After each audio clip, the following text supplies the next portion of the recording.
ఆ పార్టీ భారత రాష్ట్ర సమితి ఆదేశానుసారం ఈరోజు యావత్ తెలంగాణలో కూడా ధర్నా చేయడం జరుగుతుంది. అందులో భాగంగానే ఈరోజు కుత్బుల్లాపూర్ నియోజకవర్గంలో గౌరవ ఎమ్మెల్యే గారి ఆధ్వర్యంలో మరియు ఎమ్మెల్సీ గారి ఆధ్వర్యంలో ఈరోజు కుత్బుల్లాపూర్ నియోజకవర్గంలో ధర్నా చేయడం జరుగుతుంది.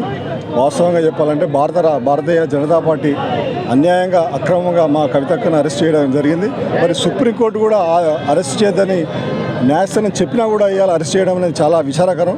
మరి భారత రాష్ట్ర సమితి భారతీయ జనతా పార్టీ నిజంగా కూడా ఇవాళ చాలామంది నాయకులను కార్యకర్తలను వేధిస్తున్నారంటే ఈ సందర్భంగా మనందరికీ గమనిస్తున్నాం. ఖచ్చితంగా రాబోయే పార్లమెంట్లో ఎన్నికల్లో వాళ్ళకి ఖచ్చితంగా బుద్ధి చెప్తామని సందర్భంగా తెలియజేస్తున్నాం. అరెస్ట్ నిరసనగా పెద్ద ఎత్తున కుత్బుల్లాపూర్ కాంగ్రెస్ గౌరవ ఎమ్మెల్యే ఎమ్మెల్సీ గారి ఆదేశాల మేరకు ఈరోజున ఇక్కడ ధర్నా కార్యక్రమం చేయడం జరిగింది.